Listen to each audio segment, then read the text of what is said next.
Salut à tous les amis, c'est Akan, j'espère que vous allez bien. Aujourd'hui on se retrouve dans une nouvelle vidéo où je vais vous raconter deux histoires d'horreur, dont une qui ressemble beaucoup à une autre histoire que j'ai déjà racontée. Vous verrez, elles ressemblent, on va dire la trame est quelque peu la même, peut-être la finalité également, mais il y a des détails qui font que l'histoire est assez différente. C'est un peu comme si on avait une histoire de la Dame Blanche, mais d'un autre pays. Petite annonce, j'en profite. En ce moment, je suis en train de travailler sur quelque chose de spécial pour Halloween, quelque chose qui ressemble un peu à ce que j'ai fait l'année dernière. Pour ceux qui s'en souviennent, j'avais fait les deux histoires les plus mystérieuses. Peut-être que là, je vais en faire peut-être 20, qui sait. Clin d'œil, clin d'œil. Est-ce que ça avance petit à petit? Oui. Est-ce que c'est possible que je sois un peu en retard dans le planning? Oui, aussi. Mais ça arrivera en temps et en heure. Vous verrez. Vous ne serez pas déçus, je suis pas encore certain de la plateforme sur laquelle je vais faire ce live. Pour sûr, le truc complet sera posté sur YouTube comme une vidéo, mais pour Halloween, je me tâte encore de le faire soit sur YouTube, soit sur Twitch. Je suis quelque peu indécis. Mesdames et messieurs, si la vidéo vous plaît, n'hésitez pas à la liker et à vous abonner à la chaîne. Et on est parti pour se plonger ensemble dans ces histoires d'horreur. Cette première histoire prend place dans l'Ontario, aux États-Unis, alors qu'une femme était en train de conduire sur l'autoroute à la recherche d'une station-service. Rien à voir avec la situation actuelle. Elle a finalement réussi à en trouver une et elle s'est garée, à côté d'une pompe à essence. Un employé de la station-service est sorti, s'est dirigé vers le côté conducteur du véhicule et il attendait là, attendant que la jeune femme baisse sa fenêtre pour lui demander ce qu'elle souhaitait. Une fois que la fenêtre était baissée, il a dit « Combien en voulez-vous » La jeune femme lui a dit de remplir le plein d'essence complet. L'employé de la station-service s'est avancé vers l'arrière du véhicule et à un moment donné, il s'est arrêté. Quelques instants, la femme a regardé dans son rétroviseur et elle a vu l'employé à l'arrière du véhicule qui ne bougeait pas. Cet employé lui faisait face, directement. Il l'a regardé, ce qui évidemment a rendu la jeune femme plutôt nerveuse. Elle se demandait tout simplement pourquoi cet employé ne remplissait pas sa voiture d'essence. C'est là que l'employé s'est rapproché côté conducteur, il a tapé sur la vitre. « Vous devez ouvrir le réservoir, madame. » Là, la femme comprend tout de suite quel était le problème. Elle se sent un petit peu stupide, et elle ouvre donc, à l'aide d'un interrupteur, le réservoir de sa voiture. L'employé est retourné vers l'arrière du véhicule, et il a commencé à remplir la voiture d'essence. Au bout d'une minute, à peine, ou un petit peu plus, il avait fini. Il a replacé tout le matériel à sa place, et ensuite il est resté devant le réservoir. Encore quelques instants. La femme qui, elle, était toujours au volant de sa voiture, regardait l'employé dans son rétroviseur. Elle avait toujours ce sentiment de malaise. Bien qu'elle pensait l'avoir chassé auparavant, en fait, elle se rend compte qu'il est toujours là. Elle se pose des questions. Elle ne se sent pas en sécurité. Elle se dit « Je suis là, en pleine nuit, dans une station-service au milieu de nulle part, seule. » Avec seulement cet employé qui est un étranger. L'employé commence à se déplacer, il va s'installer à côté de la femme. Il tape à la vitre, et là, la conductrice, naturellement, se dit que ça y est, c'est le moment de payer. Au moment où la femme passe sa carte de crédit au travers de la fenêtre, elle échange un regard avec l'employé. Et elle se rend compte que l'homme a un regard terrifié. Rapidement, la femme détourne son regard, elle trouve l'homme très creepy. Elle est très gênée de la situation. Elle n'a qu'une envie, c'est de reprendre sa route. L'homme se dirige vers la machine pour effectuer le paiement et il attend devant. Un moment. La femme, elle, évite de regarder l'homme, elle ne veut pas recroiser ce regard qui l'a en soi effrayé. Mais quand elle replace ses yeux sur l'homme, vous connaissez ce fameux phénomène. Quand on ne doit pas regarder quelque chose, notre regard, lui, n'a qu'une envie, c'est de se placer pile poil dans la direction qu'on ne doit absolument pas regarder. Donc c'est ce que fait la femme. Bien qu'elle ne veut pas regarder l'homme, son regard, sans qu'elle le contrôle, se place sur lui. Elle se rend compte que l'homme n'a pas bougé. Il n'est pas parti à la machine pour effectuer le paiement. Il est resté devant le véhicule, à attendre. L'homme va dire quelque chose qui va briser le silence de la situation. Il va dire « Madame, il y a un problème avec votre carte de crédit. Pouvez-vous venir avec moi à l'intérieur ?» Évidemment, la femme n'a pas du tout envie de sortir de son véhicule, là où elle se sent en sécurité, et elle va donc dire quel est le problème. Elle essaye d'avoir un ton assez assuré, elle ne veut pas montrer qu'elle a peur. Et visiblement, le problème qu'il y a avec sa carte de crédit, c'est un problème par rapport à la sorte de bande qu'il y a derrière. L'employé insiste pour que la femme rentre avec lui dans la station-service, mais pour elle, il est hors de question qu'elle sorte de son véhicule et que potentiellement, elle se retrouve dans une situation dangereuse. On peut le comprendre. Elle, dans le véhicule, elle gère la situation, elle se sent en sécurité, Pourquoi elle sortirait de sa zone de confort? En plus de ça, elle a une pensée qui lui traverse rapidement l'esprit. Elle se dit, attends une seconde, comment cet employé peut me dire qu'il y a un problème avec ma carte alors qu'il n'est même pas allé à la machine pour l'utiliser? Évidemment, en se faisant la remarque de tout cela, la femme panique. L'homme dit que la femme doit venir avec elle pour appeler la banque. Bizarre de faire cette demande quand on sait que tard dans la nuit les banques sont fermées. Après peut-être qu'il y a un SAV qui permet de gérer ce genre de problème, je ne sais pas. Et la femme va jouer encore une fois la carte de la sécurité et dire « Pouvez-vous les appeler vous-même » Et l'homme n'en démord pas. Il va dire « Madame, ils auront besoin de votre identité. » Ce qui n'est pas faux en soi. « S'il vous plaît, venez. » Ça ne prendra qu'une minute. La conductrice se rend compte que cet homme ne la laissera pas partir comme ça. C'est là qu'elle prie intérieurement. Elle se dit « Mon Dieu, faites que j'ai de l'argent liquide sur moi pour payer. » Elle glisse la main dans son portefeuille et miracle, elle en a. Rapidement, elle tend l'argent à l'employé et elle dit « Ne vous inquiétez pas, je vais payer en liquide, on se prend pas la tête. » Et là, avec le même regard horrifié, l'homme va dire « Quoi ?» Et la femme va confirmer qu'elle va bien payer en liquide. Sauf que là, encore une fois, petit problème. C'est que elle a donné un peu plus que ce qu'elle devait réellement payer. Vous savez, ça se trouve, elle devait payer 48 €, elle a donné un billet de 50. Du coup, l'homme a dit « Ok, bougez pas, je vais aller au comptoir à l'intérieur, vous rendre la monnaie. » L'homme part, et là, la conductrice commence à se faire des nœuds au cerveau. Elle se dit, qu'est-ce qu'il peut bien avoir derrière son comptoir? Qu'est-ce qu'il m'aurait fait si jamais j'étais allé à l'intérieur de la station-service avec lui? Peut-être qu'il a une arme, je ne sais pas.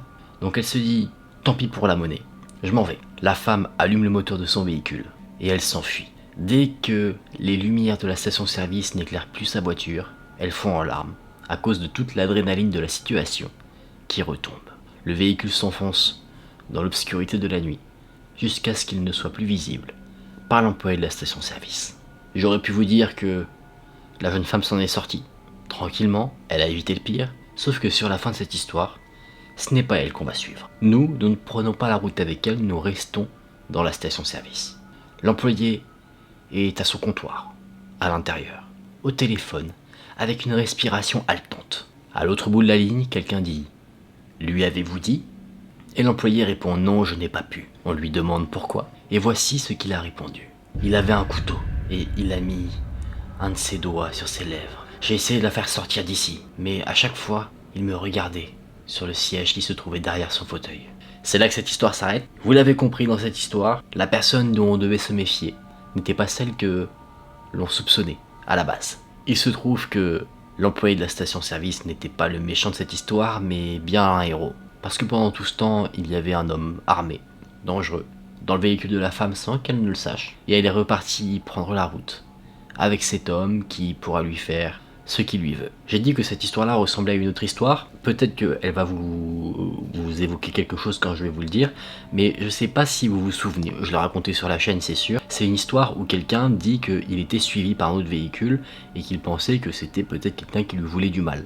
Et en fait, le véhicule qui suivait du coup le narrateur de l'histoire dont je parle voulait juste prévenir que il y avait quelqu'un sur le siège arrière qui avait un couteau, qui cherchait à se cacher. C'était quelque chose de la sorte. Et cette histoire-là, bien qu'elle est assez différente dans la narration et dans les événements, m'a un peu fait penser à ce truc-là. Il y a cette mécanique qui est revenue.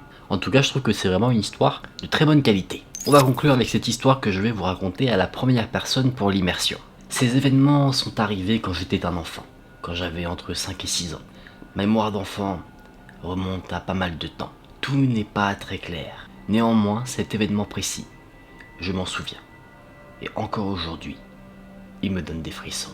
Je vis avec ma famille depuis 26 ans. Un soir, il y a une vingtaine d'années, une des femmes de chambre, travaillant dans un appartement qui se trouvait là où nous vivions, a sauté de la terrasse. Cette terrasse était partagée par 3 bâtiments, et elle était au 4e étage. Bien que cette dame ait sauté, elle n'est pas morte immédiatement. Elle a été grièvement blessée à cause de la chute, et elle a été transportée à l'hôpital, où là, elle a perdu la vie. J'ai appris cet incident une fois qu'elle a été emmenée à l'hôpital, donc je n'ai pas vu son corps. Tout ce que j'ai vu, c'était une petite mare de sang. Il y a eu beaucoup de rumeurs. Certains disaient qu'elle avait sauté parce qu'elle n'était pas satisfaite de son petit ami, alors que d'autres ont laissé entendre qu'elle avait été poussée par quelqu'un d'autre. Mais quoi qu'il en soit, ce soir-là, une femme était morte, et un garçon a fait une dépression nerveuse après avoir été témoin de sa chute. Maintenant, il faut bien visualiser le bâtiment, d'où la dame a sauté, pour bien comprendre ma situation. La terrasse était une terrasse commune aux 3 bâtiments, en forme de L. Il y avait donc 3 sorties, dont une était fermée. Et il y a encore aujourd'hui une petite ouverture dans l'un des bâtiments pour permettre aux gens d'aller de l'autre côté, là où il y avait encore d'autres bâtiments. Ce complexe d'appartements n'était pas encore entièrement occupé.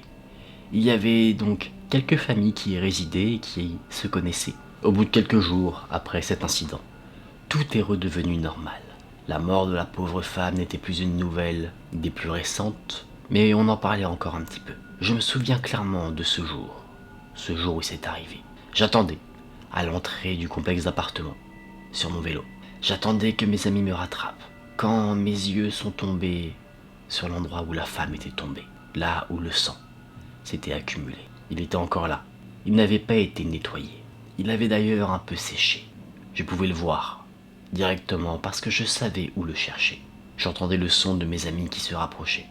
Quand j'ai senti quelque chose de désagréable, la sensation qu'on me fixait, les cheveux sur ma nuque se sont dressés. Je me suis senti obligé, d'un coup, de lever les yeux. Et c'est là que j'ai vu une femme, plutôt jeune, qui avait peut-être la vingtaine, qui me regardait droit dans les yeux. Elle avait un regard énervé. Elle portait quelque chose de noir, qu'on ne pouvait pas vraiment distinguer parce que le ciel ne l'éclairait pas. Mais ce qui m'effrayait le plus, c'était le sourire qu'elle avait sur son visage. Encore aujourd'hui, je ne saurais pas décrire correctement son sourire. C'était pas un sourire cruel, il était quelque peu gentil, mais pas vraiment non plus. Ce que je peux dire en tout cas, c'est que ça me faisait peur. Rapidement, j'ai baissé les yeux pour éviter de la regarder, tout en me disant que ce n'était pas quelque chose de réel, que j'avais trop regardé de films d'horreur, mais je n'arrivais pas à m'en empêcher. Je voulais lever les yeux, une fois de plus, et elle était là, encore, avec le même sourire effrayant. Mais ce qui m'a encore plus effrayé, c'est ce qu'elle a fait après. Ça m'a d'ailleurs tellement effrayé que j'ai crié. Je n'arrivais à la voir que jusqu'à la taille à cause du mur de la terrasse. Et quand je l'ai regardée de nouveau, je l'ai vue lever la main, comme pour me dire de monter. Et pendant tout ce temps, elle avait ce même sourire. J'ai commencé à pédaler, en criant aux autres qu'il y avait un fantôme. Mes amis sont arrivés à mon niveau. Ils m'ont entendu crier.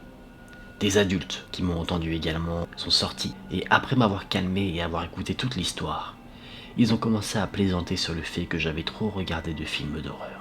Ce qui ne les a pas rassurés, c'est que j'étais pâle, et que je transpirais abondamment. Ce que j'avais vécu avait eu un effet bien réel sur mon corps. Quand j'ai montré le coin de la terrasse, là où j'avais vu cette femme, cette fois-ci il n'y avait plus personne. Un de mes proches vivait dans l'appartement près de cette terrasse, et quand cette personne a entendu mon cri, elle était sortie, sur son balcon. Et après avoir entendu mon histoire, elle est allée vérifier sur sa terrasse pour voir s'il y avait quelqu'un. Mais personne n'a retrouvé cette femme mystérieuse. Rappelez-vous, il n'y avait que 2 sorties ouvertes, et ma tante en a pris une, tandis que mes amis qui voulaient également voir s'il y avait quelqu'un avaient pris l'autre. Mais il n'y avait personne, à part eux. Je connaissais la plupart des gens dans ce complexe d'appartements. Au total, il y en avait 22. Et 6 d'entre eux étaient vacants. Je connaissais tous les visages. Tout le monde était assez proche. Et je savais que cette dame que j'avais vue, elle, n'habitait pas là. Mais comme je n'ai jamais vu celle qui s'était donné la mort, je ne pouvais pas confirmer si c'était elle ou pas. Avec mes amis curieux, nous avons cherché dans certains appartements pour voir si cette dame y vivait. Une fois, pour me faire une blague, mes amis m'ont dit de monter sur la terrasse. Et ils m'y ont enfermé. J'avais peur de retomber sur cette femme, mais elle n'y était pas. Son absence n'a pas empêché que je sois terrifié. Aujourd'hui, ça fait plus de 20 ans que tout cela s'est passé. Et pendant 15 ans, je n'y suis pas allé. Je n'y suis retourné que 3 fois au cours des 5 dernières années. Je sais que je suis plus vieux maintenant. Je ne suis plus un enfant. Peut-être que ce qui s'était passé à l'époque n'était que le fruit d'une imagination enfantine. Mais je me sens toujours mal quand je traverse cet endroit. Je me souviens encore clairement de chaque détail de cette soirée où j'ai vu cette femme, de là où se trouvait la marque de sang. Et à chaque fois que j'y repense, ça me donne la chair de poule. Sacrée histoire. On a clairement affaire à une situation traumatisante, bien qu'on ne sache pas trop dire en soi ce qui s'est passé. N'hésitez pas à me dire en commentaire quelles sont vos théories. Et voilà les amis, on en a fini pour ces histoires. J'espère qu'elles vous ont plu. Moi j'ai beaucoup aimé vous les partager. On a 2 histoires différentes, un truc plutôt paranormal, un truc assez réaliste. J'ai tendance à préférer l'histoire plutôt réaliste. N'hésitez pas à me dire en commentaire, vous, quelle histoire vous avez préférée. Si la vidéo vous a plu, n'hésitez pas à la liker et à vous abonner à la chaîne. N'hésitez pas à faire un tour sur Instagram. On se dit à très vite dans une prochaine vidéo. Prenez soin de vous, c'était Aken. Salut!